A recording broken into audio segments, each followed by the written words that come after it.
My name is Paul Alexander Heisig. I make music to the name Censored.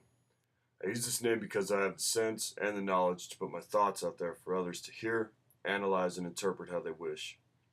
Also because I know that most of the time, those with their own agendas would love to actually censor all of our beliefs to fit the mold in which they see. We live in a country that is based on God fearing beliefs and structured around the fundamental basics of Freemasonry. Just look at the dollar bill. You'll ask yourself, what does a pyramid and a freestanding eye have to do with my America?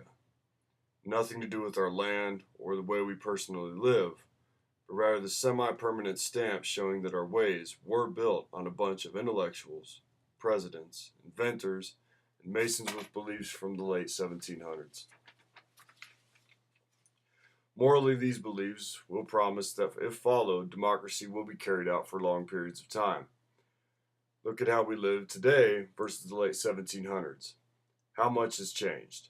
Some small things and some large things. This country does hold sins, however, that cannot be forgotten nor forgiven by the average man. Our ancestors went to another continent, stole men, women, and children from their very homes, dragged them halfway around the world, only to steal their very souls for almost 400 years, before one man got his heart right and abolished the act of actually owning or keeping another human being.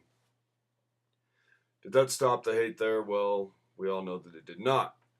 It took many of great men to live and die at early ages to make the necessary changes so that we could all experience life the way that the one true God has intended. Even after we went to war and saved millions of Jews from the hands of madmen who share the same blood that runs through my very veins.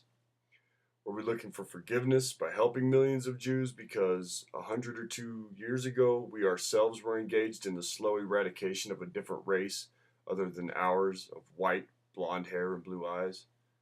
Did every American feel forgiveness when the Jews were released from that hell? What we live for baffles me. Our beliefs, thought patterns, and who we choose to even spend our time with. What gods we believe in. I work with troubled teens, and it amazes me what important parts of history are not correctly taught in classrooms. The lies that pass through the books and flow out of the teachers' mouths into the ears of the youth that will one day rule over the land we live on. I asked 4 different kids at the center at 4 different times, all ranging from 14 to 18 years old. Had they any idea who Malcolm X was? None of them had any clue and were astonished when I showed them. They didn't even know who our second president was, or let alone the president before Clinton. It's mind-blowing to think of how children are raised these days. Yes, times do change, but respect of having a true family does not. I see parents pushing their own seeds away from them by allowing them to play video games and text message at the dinner table, just so the lazy parents don't have to deal with them. Getting tired, saying how hard it is to raise children, letting them do whatever they want, just giving them money instead of instilling the ethics of work by getting something by working for it. Communities that don't understand the need for free community centers for kids to go play basketball, play games, and exercise. If they can't afford to get in, what do you think they're going to do? They're going to get high. They're going to hang out. This leads to gang involvement, anger, frustration, anxiety, separation of family and school. The need to be part of something is always there. They will take the easiest one, and most of the times, it's the gangs. If you can't maintain what you create, then you have no business even having one. What about God? We believe in God. He's mainly predetermined on what our parents and their parents and their parents believed in and so on. My thought is this. Okay, so I'm dedicating my life to this God because I was taught that by my parents. What if they are wrong?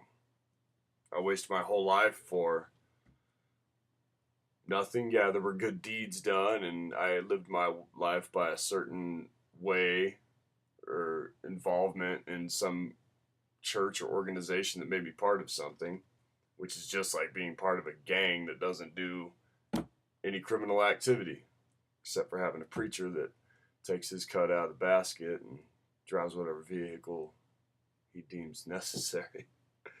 I search for the one true God, not a religion. Most believe in Jesus Christ because it has been around for so long. Well, pagan gods have been around even longer. So if that is how we judge which God I believe in, I might as well believe in the sun god of Egypt named Ra.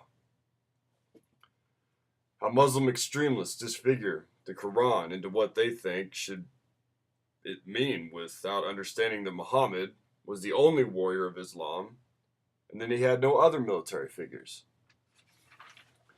The Nation of Islam is a nation of peace, not a hateful jihadists who prey upon young men who are eager to be involved in something, just like the ones in this country called the Crips and Bloods. Same pot, different kinds of soup. I haven't found my God yet, but one day he will come to me and I will carry his message. These are some of my thoughts on this life that I live and that we live. My music is an art form from which I deliver my message.